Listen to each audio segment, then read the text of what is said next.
Non, c'est vrai, c'est vraiment un plaisir toujours de venir ici à Beaudour. Je bénis Dieu parce que toute la louange, tout ce qui a été fait avant, eh bien, a vraiment confirmé ce que le Seigneur avait déposé sur mon cœur. Et je pense que vraiment, le Seigneur veut nous bénir ensemble ce matin. J'aimerais qu'on puisse déjà afficher le texte qu'on va lire ensemble dans Exode 3, 1 à 15. Et le titre de mon message, c'est « Je suis ». Je suis le Dieu qui ne change pas. Alors on va d'abord lire. Donc, Moïse faisait paître le troupeau de Jéthro, son beau-père, sacrificateur de Madian. Et il mena le troupeau derrière le désert et vers la montagne de Dieu à Horeb. L'ange de l'Éternel lui apparut dans une flamme de feu au milieu d'un buisson. Moïse regarda et voici le buisson était tout en feu et le buisson ne se consumait pas. Moïse dit, je veux me détourner pour voir quelle est cette grande vision et pourquoi le buisson ne se consomme point. L'Éternel vit qu'il se détournait pour voir et Dieu l'appela du milieu du buisson et dit, Moïse, Moïse. Et il répondit, me voici. Dieu dit, ne t'approche pas d'ici, ôte tes souliers de tes pieds car le lieu sur lequel tu te tiens est une terre sainte. Et il ajouta, je suis le Dieu de ton père, le Dieu d'Abraham, le Dieu d'Isaac et le Dieu de Jacob. Moïse se cacha le visage car il craignait de regarder Dieu. L'Éternel dit, j'ai vu la souffrance de mon peuple qui est en Égypte. Et j'ai entendu les cris que lui font pousser ses oppresseurs, car je connais ses douleurs. Je suis descendu pour le délivrer de la main des Égyptiens et pour le faire monter de ce pays dans un bon et vaste pays, dans un pays où coule le lait et le miel, dans les lieux qu'habitent les Cananéens, les Hétiens, les Amoréens, les Phérésiens, les Cérésiens, les Siciliens, les Éviens et les Jébusiens. Voici les cris d'Israël sont venus jusqu'à moi et j'ai vu l'oppression que leur font souffrir les Égyptiens. Maintenant, va, je t'enverrai auprès de Pharaon et tu feras sortir d'Égypte mon peuple, les enfants d'Israël. Moïse dit à Dieu, qui suis-je? Qui suis-je pour aller vers Pharaon et pour faire sortir d'Égypte les enfants d'Israël? Dieu dit, je serai avec toi. Et ceci sera pour toi le signe que c'est moi qui t'envoie. Quand tu auras fait sortir d'Égypte le peuple, vous servirez Dieu sur cette montagne. Moïse dit à Dieu, j'irai donc vers les enfants d'Israël et je leur dirai, le Dieu de vos pères m'envoie vers vous. Mais s'ils me demandent quel est son nom, que leur dirai-je? Dieu dit à Moïse, je suis celui qui suis. Et il ajouta, c'est ainsi que tu répondras aux enfants d'Israël, celui qui s'appelle je suis m'a envoyé vers vous. Dieu dit encore à Moïse, tu parleras ainsi aux enfants d'Israël, l'Éternel, le Dieu de vos pères, le Dieu d'Abraham, le Dieu d'Isaac et le Dieu de Jacob m'envoie vers vous. Voilà mon nom d'éternité en éternité. Voilà mon nom, de génération en génération. Amen. Un beau texte, un long texte, mais qui en vaut vraiment la peine. Alors, comme je vous ai dit tout à l'heure, le message, le titre c'est « Je suis celui qui ne change pas ». On entend beaucoup de slogans. Il y a des slogans selon les périodes, selon avec la Palestine, je suis la Palestine. Quand il y a les inondations à Verviers, je suis l'inondation. Il y a je suis pour tout tellement de choses. Je suis Charlie, je suis ceci, je suis cela. Et vraiment, et chaque slogan change quand c'est terminé. Chaque slogan change quand les situations évoluent. Mais le Dieu de la Bible, lui, c'est « Je suis » et il ne change pas. Il reste toujours le même. Et c'est vraiment important de souligner la stabilité de qui est Dieu. Dieu ne change pas. Il est toujours le même. Quand on va bien et quand on va mal, il reste Dieu. Et encore une fois, je vais appuyer ce que dit Joseph. Le Dieu de la Bible, et c'est cette parole qui a changé ma vie. La parole de Dieu a changé ma vie. J'étais dans ma maison, chez moi, dans mon salon, quand je me suis converti, que j'ai donné ma vie à Dieu. En lisant la Bible, et c'est vrai que c'est vraiment une parole de Dieu, c'est une parole qui est fiable, c'est une parole puissante qui transforme nos vies. Et je sais que même si on ne comprend pas tout du message, Dieu est capable de bénir nos vies, même avec une seule parole que tu as besoin ce matin. Alors, il est le Dieu qui ne change pas. Et ce soir, j'aimerais vraiment... excusez-moi, parce que je prêche à Anne le soir. Ce matin, j'aimerais vraiment m'adresser à tous ceux qui se sentent secs ou des vases brisés, comme on a entendu tout à l'heure. Tous ceux qui se sentent desséchés à cause de situations qui vous ont déçus, desséchés parce que vous vous êtes éloignés de Dieu, desséchés parce que vous ne pensez qu'il n'y a plus rien pour vous. Et des fois, on a l'impression que la parole de Dieu, elle tarde. Mais j'aimerais aussi m'adresser à ceux qui pensent qu'ils n'ont plus besoin de Dieu. Tu as vraiment besoin de Dieu. Je m'adresse à ceux ce matin qui pensent que Dieu les a oubliés. Et c'est vrai que des fois, on peut croire que Dieu nous a oubliés, quand Dieu ne répond pas tout de suite à nos prières. Et on va voir à travers l'histoire de Moïse que Moïse faisait partie de ceux qui pensaient que Dieu les avait oubliés. Alors Moïse, c'est une histoire extraordinaire, c'est 40, 40, 40, c'est les chiffres du loto. Hein? Et 40 ans vie de star, c'est comme ça que j'aime bien de le dire, 40 ans de vie de star en Égypte. Prince d'Égypte, il avait certainement sur le Nil quelques belles nanas qui étaient là, il avait le harem, il avait tout ce qu'il fallait, c'est comme ça. Il avait les jacuzzis, il avait tout, une vie de star, un prince d'Égypte, et vraiment, il manquait de rien. Et vous savez, il avait beau avoir été éduqué par sa maman pendant les années de sevrage, mais on oublie vite ces années de misère et on s'installe dans la vie. Et là, il va se passer quelque chose. Il y a le souvenir qui revient, et on va lui parler certainement, on ne va pas rentrer dans tous les détails, ce n'est pas le but du message, vous verrez ça avec Joseph Carozzo, spécialiste de l'Ancien Testament. Et on voit après qu'il va avoir 40 ans de désert. 40 ans de désert, et là alors qu'il pense que c'est fini, vous savez, 40 ans c'est long, hein? 40 ans c'est long. Des fois on pense 40 jours c'est long, non, mais 40 mois, non, 40 ans. Et pendant 40 ans, il y a le silence total de Dieu. Et voilà qu'au bout de ces 40 ans, dans Exode 3.1, Dieu se révèle, et regardez-le, à Horeb. Il se révèle à Horeb. Et le mot Horeb, vous avez un spécialiste ici, j'ai dû vérifier plusieurs fois parce que je dis je vais chez Joseph Carozzo. Si je dis un mot de travers en hébreu, il va revenir après. Alors Paolo, je t'aime bien, mais ce mot, je ne voulais pas dire ça. Alors, le mot Horeb, et c'est vraiment intéressant pour nous ce matin, le mot Horeb signifie terre desséchée ou être desséché, être dévasté, être désertique. Et on voit être asséché et on voit vraiment comment Dieu est un grand psychologue. Et Dieu parle à tous ceux qui se sentent secs, tous ceux qui sont dans ce désert. Et ce matin, Dieu vient te rencontrer dans ton désert. Dieu vient te rencontrer dans ce que tu penses être asséché. Dieu vient te rencontrer dans ce lieu où tu as l'impression qu'il n'y a plus rien, mais Dieu est là. Dieu est là. Alors, on voit que Dieu va parler, et si tu n'es pas convaincu, parce que vous savez, il y a des gens, des fois, on a beau leur dire Dieu t'aime, Dieu t'aime, Dieu t'aime. Non, pas moi. Lui, oui, mais pas moi. Il y a des gens comme ça, mais je peux comprendre, parce qu'il y a des moments où on est vraiment abandonné, on se sent vraiment, il n'y a plus rien qui se passe, alors que Dieu est vraiment un Dieu qui prépare des choses pour notre vie. Et si tu n'es pas convaincu que c'est bien de toi qu'il s'agit, eh bien, écoute ce que Dieu va dire. Au verset 6, il est dit « Je suis le Dieu de ton père, le Dieu d'Abraham, le Dieu d'Isaac et le Dieu de Jacob. » Et la Bible dit que Moïse se cacha le visage car il avait peur de regarder Dieu. Et ici, c'est vraiment un texte, si on le prend dans sa simplicité, eh bien, un texte fort. Un texte fort.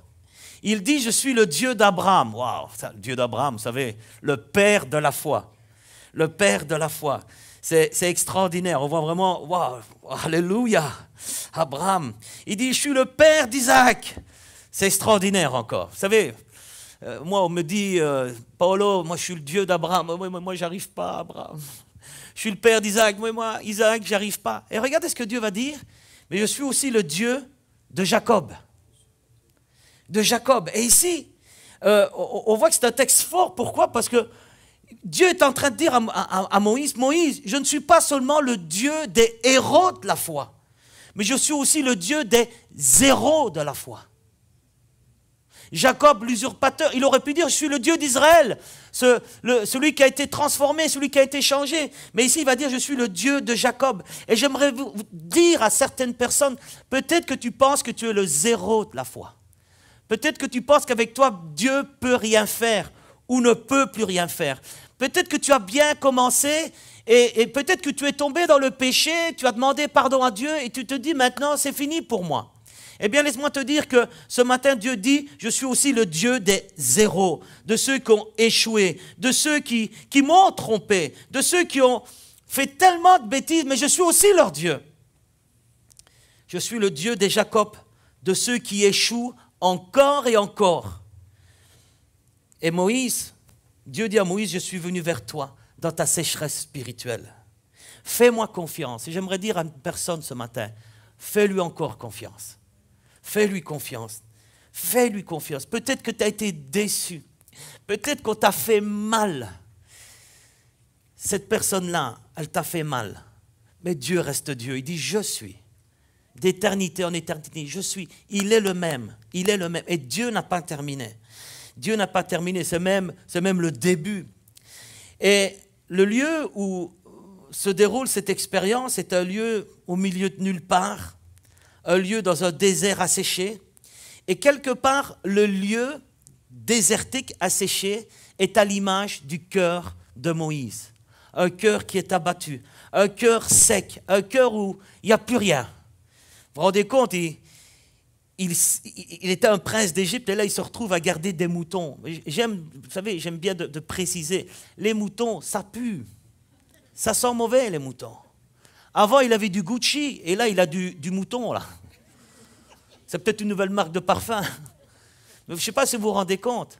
Et il y a des moments comme ça où Moïse, il n'est plus rien là. Et écoutez ceci, Moïse garde le troupeau de Jéthro parce qu'il a dû fuir l'Égypte, comme certaines personnes qui ont dû fuir certaines situations. Et ici, c'est parce qu'il a tué un Égyptien. Il a un Égyptien qui maltraitait un Hébreu. Et Moïse est un homme en fuite, un meurtrier qui se cache. C'est l'histoire biblique, je n'invente rien. Et pour bien comprendre l'état d'âme de Moïse, eh bien Moïse va avoir un fils qu'il va appeler Gershom. Émigré là, c'est ce que veut dire ce nom. Et parce que, dit-il, je suis devenu un émigré en terre étrangère. Vraiment, il n'y a plus rien, quoi. C'est vraiment un déraciné. Un déraciné. Moïse a tout perdu. Et même s'il épouse Séphora, devient même un papa, eh bien, sa situation est celle toujours d'une terre aride. Il est vraiment sec, il lui manque quelque chose. Et la Bible nous décrit, encore une fois, un fugitif qui essaye de reconstruire une vie après avoir commis l'irréparable. Et vous savez, on est tous comme ça. Quand on fuit Dieu, quand on fuit l'appel de Dieu, quand on fuit parce qu'on a fait des choses qu'il ne fallait pas, eh bien, on essaye de reconstruire sa propre vie. Et je vais parler peut-être à des personnes ce matin. Alors, quand notre cœur est sec, quand tout va mal, qu'est-ce qu'on fait? On essaye de trouver une femme. On essaye de trouver un mari.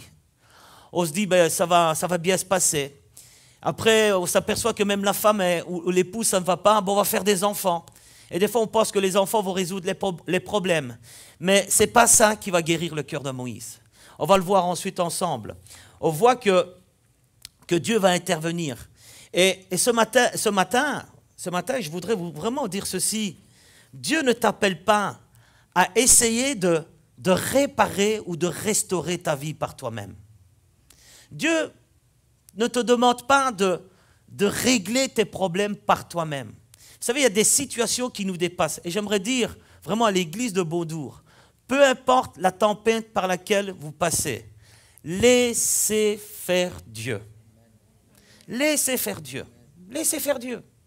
Dieu a les solutions. C'est Dieu qui bâtit l'église. Et cette église est née dans le cœur de Dieu. Eh bien, Dieu va s'occuper de cette église. Dieu va bénir cette église. N'essayons pas de réparer par nous-mêmes. Laissons faire le Seigneur. Parce que Dieu est capable de changer les situations. Et on va rentrer dans un processus de changement comme dans la vie de Moïse. Dieu désire ce matin nous sortir du désert pour nous faire rentrer dans notre vocation. Dieu désire préparer des œuvres bonnes afin que nous les pratiquions. Moïse ne savait pas, quand il est curieux d'aller voir cette flamme de feu, mais il ne sait pas ce qui va se passer. Et souvent, quand on rencontre Dieu, on ne sait pas ce qui va se passer. Si on avait dit à Joseph et Magda qu'un jour ils allaient se retrouver dans le borinage, ils auraient dit, mais non, pourquoi? Si on aurait dit à Joseph, un jour tu vas servir Dieu, tu vas servir et tu vas enseigner dans une école biblique à Jérusalem, on va dire, mais qu'est-ce que tu racontes? Il était en train de faire des frites pendant qu'il faisait ses études. Comprenez? Mais Dieu, quand il nous appelle, il a des plans merveilleux pour chacun d'entre nous. Dieu a des plans extraordinaires pour chacun d'entre nous. Si on avait dit à Joseph et Magda, vous savez, quand je l'ai rencontré, il avait un bonnet de rasta. Enfin, à l'époque, censuré. Hein. Et vous savez, jamais on aurait dit un jour qu'il allait faire un mariage au lac de Garde et parler à des gens qu'il n'avait jamais vus de sa vie. Vous comprenez? Dieu fait des choses extraordinaires. Jamais j'aurais cru que je me serais retrouvé dans une église à Halle, moi qui viens de Seraing. Jamais j'aurais cru qu'on aurait voyagé dans des missions humanitaires, vous comprenez? Mais quand on rencontre Dieu, Dieu a des œuvres bonnes pour que nous les pratiquions. Vous comprenez? Alors, ici, on voit vraiment que Dieu veut faire quelque chose de nouveau. Et ce n'est plus un arbre qui brûle, qui est là, mais c'est le cœur de Moïse qui va brûler. Le cœur de Moïse va brûler pour une nation qui vit l'oppression. Il y a quelque chose qui va naître dans son cœur. Écoutez ceci, son face-à-face, son dialogue avec Dieu va changer sa vie. Et quand on fait un face-à-face avec Dieu, vous savez, n'imaginez pas, vous allez me dire, ouais, Paulo, maintenant on doit aller sur le mont Horeb, on doit avoir une flamme de feu, Non, tu peux faire ton face-à-face avec Dieu dans ta chambre. Tu peux faire ton face-à-face avec Dieu pendant qu'on prie ce matin. Tu peux faire un face-à-face avec Dieu n'importe où. Mais il faut que tu sois un face-à-face avec Dieu. Il faut que tu sois sincère. Et là, Moïse est déshabillé de tout. Il ne se considère plus comme le prince d'Égypte. On le voit, mais qui je suis? Et quand on reconnaît qu'on n'est plus rien, c'est là qu'on peut devenir quelqu'un.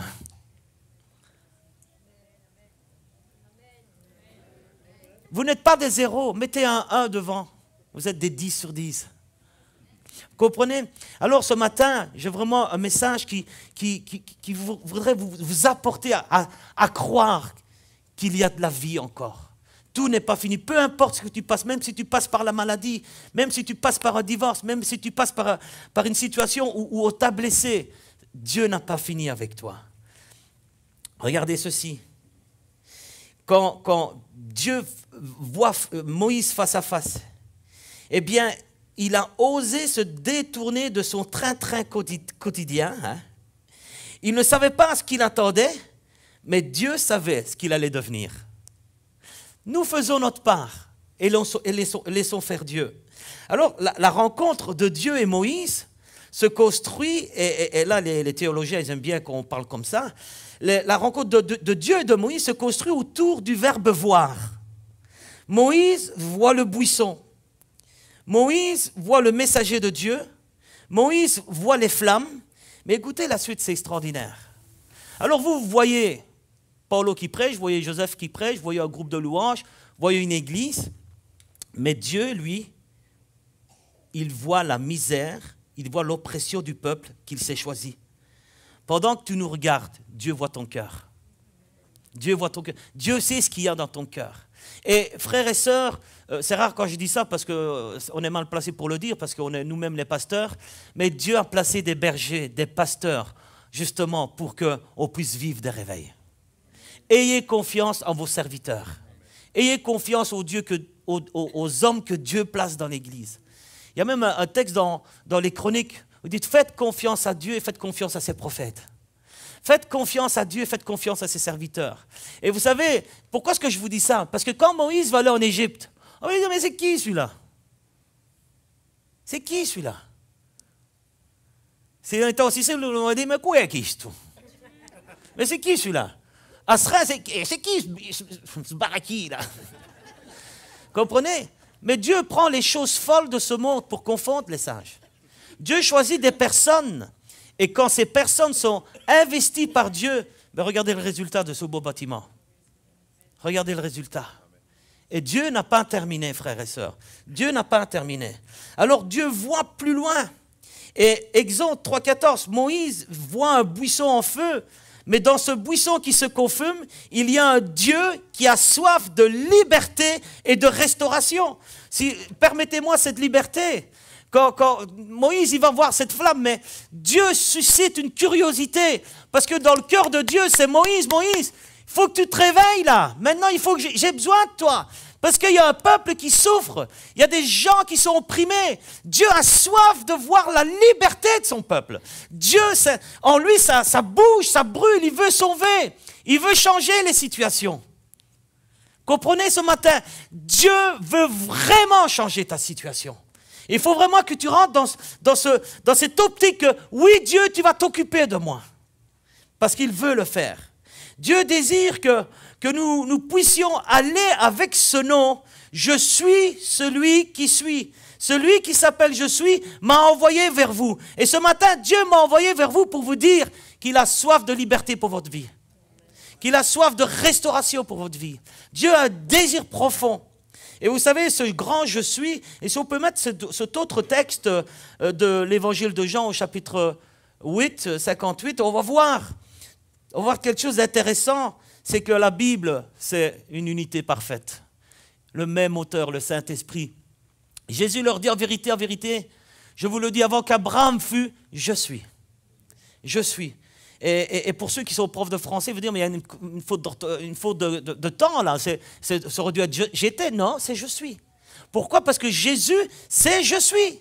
Jésus, il est Dieu. Il est tout puissant. Et le Dieu puissant qui a libéré le peuple d'Égypte, c'est le même Jésus qui va venir te libérer aujourd'hui avec puissance. Et regardez ce qu'il a dit. Regardez ce qu'il a dit. Quand j'ai préparé ce message, ça m'a vraiment fait du bien. Jésus est vraiment la révélation de ce je suis incarné sur terre. Il est la réponse à la sécheresse de notre cœur. Quand Dieu dit je suis, eh bien, il se réfère au Dieu de l'Ancien Testament. Écoutez comment Jésus parle de lui-même. Il dit, je suis le pain. Jésus leur dit, c'est moi qui suis le pain de la vie. Celui qui vient à moi n'aura jamais faim et celui qui croit en moi n'aura jamais soif. Mais jamais personne n'a parlé comme lui. Dans Matthieu, il est dit, l'homme ne vivra pas de pain seulement, mais de toute parole qui sortira de la bouche de Dieu. Ensuite, il va dire, je suis la lumière. Jésus dit, je suis la lumière du monde. Celui qui me suit ne marchera pas dans les ténèbres, mais il aura au contraire la lumière dans la vie. Et Jésus est venu pour détruire les œuvres des ténèbres. Frères et sœurs, si vous avez touché à l'occultisme, si vous avez dans votre famille des gens qui touchent à toutes ces choses, le Seigneur est capable de briser cette malédiction. Le Seigneur est venu pour détruire les œuvres des ténèbres. Il dit, je suis la porte. C'est moi qui suis la porte. Si quelqu'un entre par moi, il sera sauvé. Il entrera, il sortira et il trouvera de quoi se nourrir. Jésus est vraiment la porte par qui nous devons passer. Il dit, je suis le bon berger. Waouh! Je suis le beau berger donne sa vie pour ses brebis. Vous savez, quand Jésus était sur terre, à la vue des foules, il avait compassion de tous ces gens qui étaient prostrés, qui étaient mal. Il est le bon berger. C'est vraiment la seule personne qui peut te faire du bien. C'est vraiment la seule personne qui jamais va te décevoir. Jamais. Et moi, je prie pour que Dieu nous aide et nous guérisse de regarder les gens. Parce que souvent, on confond Jean et Jésus. Jésus, c'est Jésus. Nous, on regarde les gens. Et quand on regarde, et je suis le premier à le dire, des fois on est tellement déçus que des gens, qu'on met Dieu dans le même sac, on a l'impression de dire, ben, oh, si c'est ça être chrétien, non. Si c'est ça être chrétien comme lui, mais regarde à Jésus. Regarde à Jésus. Pourquoi regarder les tordus? Regarde ceux qui avancent. Regarde ceux qui sont positifs. Regarde ceux qui aiment Dieu. Et si tu regardes ces gens-là, tu verras que ça marchera mieux. Et je parle pour moi parce que souvent, on est vite découragé. Vous savez, on peut avoir 500 personnes qui sont avec vous et on vous dit, mais il y en a 4 qui ne sont pas avec toi. Hein. Eh bien, pendant que tu es en train de parler, tu dis, il y a les 4 qui sont là, il y a les 4 qui sont là. Non, regardons à ceux qui sont avec nous. Et Jésus est avec nous. Après, il dit, je suis la résurrection et la vie. Jésus dit, c'est moi qui suis la résurrection et la vie. Celui qui croit en moi, même s'il meurt, il vivra. Il vivra. Et je sais que si je meurs, je ne meurs pas en fait. Je passe la porte et je suis pour l'éternité avec Jésus. Frères et sœurs, pour tous ceux qui ont vécu le deuil, il y en a beaucoup qui l'ont vécu, eh bien, nous, quand nous mourrons, on rentre dans l'extra de Dieu. On rentre dans le merveilleux de Dieu. Mais frères et sœurs, mais au-delà de la vie éternelle, j'aimerais dire que Dieu, le je suis là, c'est le je suis qui est capable de ressusciter toutes les choses mortes qui sont en toi.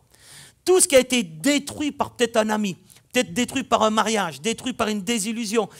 Jésus est celui qui vient ressusciter en toi Tout ce que l'ennemi a voulu détruire, tout ce que l'ennemi a enterré, Jésus va le déterrer parce qu'il est la résurrection et la vie. Il n'est pas seulement la résurrection pour l'au-delà. Dieu est capable de ressusciter des choses qui sont enfouies en toi. Et peut-être que tu avais reçu l'appel de Dieu. Peut-être que tu avais reçu un désir de te lever pour le Seigneur. Et tu as l'impression que c'est pour les autres et pas pour toi. Mais ce matin, laisse-moi te dire, laisse Dieu ressusciter ce qu'il a mis en toi. Laisse Dieu réveiller ce qu'il a mis en toi. Un autre texte, je suis au 6e, c'est « Je suis le chemin, la vérité, la vie ». Mais il n'y a jamais personne qui a parlé comme ça. C'est moi qui suis le chemin, la vérité et la vie. On ne vient au Père qu'en passant par moi. Et frères et sœurs, j'aimerais dire ceci. Permettez-moi cette liberté, ce n'est pas dans mon message, mais on ne vient au Père que par moi. Je sais qu'on passe à la télévision ici, en tout cas sur Internet, mais j'aimerais rappeler quelque chose. Souvent on dit, mais bon, catholiques, protestants, on sert le même Dieu. Frères et sœurs, je sais que je ne vais pas être aimé par ce que je vais dire. N'oublions pas que s'il y a des églises aujourd'hui comme les nôtres, sont au prix de personnes qui se sont battues pour la vérité de la parole de Dieu. C'est des gens qui se sont battus par la... Il y a des gens qui sont morts pour que l'évangile soit l'évangile comme on croit aujourd'hui. C'est pourquoi, sans faire de citer d'autres grandes religions, je suis parmi ceux qui croient. Je suis un évangélique pentecôtiste et je crois au baptême dans le Saint-Esprit. Je crois à la puissance du Saint-Esprit. Je crois que la parole de Dieu est la parole de Dieu. Et je crois, frères et sœurs, je crois qu'on ne doit pas avoir peur de notre identité.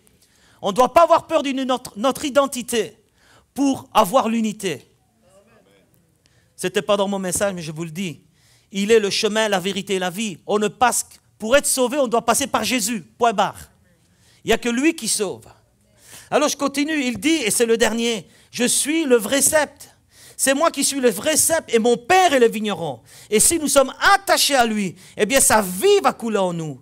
Frères et sœurs, combien de personnes, des fois même des chrétiens, me disent, mais moi je ne sens rien. Je dis, mais est-ce que tu pries? Est-ce que tu lis la Bible? Et on doit lire la Bible, on doit prier à son rythme, mais il faut le faire. Parce que plus je suis attaché à Jésus, plus la vie de Dieu coule en moi. Et peu importe ce qu'il arrive, peu importe, vous savez, j'en suis arrivé à un stade, et ce n'est pas du déni. Avec tout ce qui s'est passé pendant ces 2 ans terribles, je dis, Seigneur, je reste attaché à toi. On a perdu des amis, on a perdu des personnes, on a perdu de la famille qui sont partis de l'autre côté, mais Seigneur, tu restes Dieu. Seigneur, tu ne changes pas. Seigneur, je veux rester attaché à toi. Vous savez, je sais d'où je viens, je sais ce que j'ai vécu, et je veux rester attaché à Jésus. Je ne suis pas parfait, je suis loin d'être parfait, mais je veux rester attaché à Jésus. Alors il est le fidèle, vraiment, et le véritable. Alors tout ce que le monde a besoin, se trouve dans ces 7 je suis. Tout est là, tout est là, tout est là. Et ces promesses, frères, elles sont immuables comme sa parole. Aussi bien que dans sa nature, il ne change pas. Et il est dit, celui qui m'envoie vers vous, je suis, il n'y en a pas d'autre. C'est le seul et l'unique. Ce matin, si tu te tournes vers Dieu, le Dieu de la Bible que vous entendez prêcher dans cette église, vous allez avoir un face-à-face avec Dieu. Vous allez être, parce que Dieu ne nous sauve pas pour rester assis comme des sardines. Dieu nous sauve parce qu'il y a un monde qui a besoin de Dieu. Dieu nous sauve parce qu'il veut nous utiliser pour sa gloire. Alors, frères et sœurs, il y a eu, et j'arrive à la conclusion, il y a eu pour Moïse un avant la rencontre à Horeb. Il y a eu pour Moïse une vie avant de rencontrer le grand je suis. Et après, il y a eu une autre vie après avoir rencontré le grand je suis. Comprenez? Il y a eu un avant et un après. Ce matin, pour ceux qui ne connaissent pas Dieu, ce matin, pour ceux qui n'ont jamais fait une expérience avec Dieu, il peut y avoir une vie avant ta rencontre avec Dieu et une vie après. J'ai pris l'exemple de Joseph.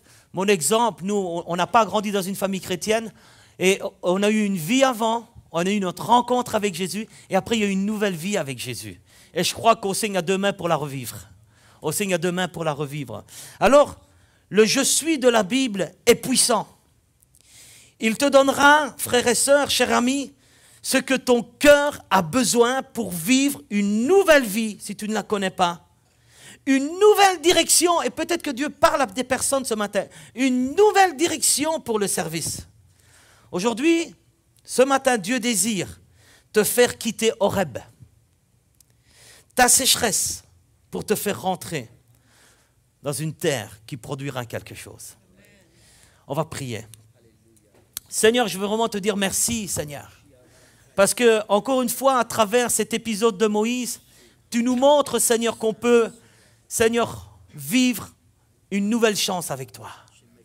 Seigneur, on peut vivre une vie, Seigneur, où on sort de notre désert pour entrer dans le plan de Dieu parfait pour nous. Seigneur, je veux te prier pour tous ceux et celles qui ce matin passent par des déserts spirituels, qui passent par des moments difficiles. Seigneur, pour tous ceux qui pensent que tu es seulement le Dieu d'Abraham, le Dieu d'Isaac, Seigneur, ce matin, tu leur as dit que tu es aussi le Dieu de Jacob, des zéros, de ceux qui ont échoué. Et si tu as échoué, mon frère, ma sœur, eh bien, Dieu te dit, je suis ton Dieu. Au même niveau qu'Abraham et Isaac, il est ton Dieu. Il est ton Dieu, il t'aime, il veut vraiment te sortir de ta situation, de ton désert ce matin. Et pendant qu'on est dans la prière, je t'invite à commencer ce face-à-face avec Dieu. Je vais inviter le pasteur Carozzo à revenir. Il va vous conduire plus loin, mais restons et cherchons-le dans ce face-à-face.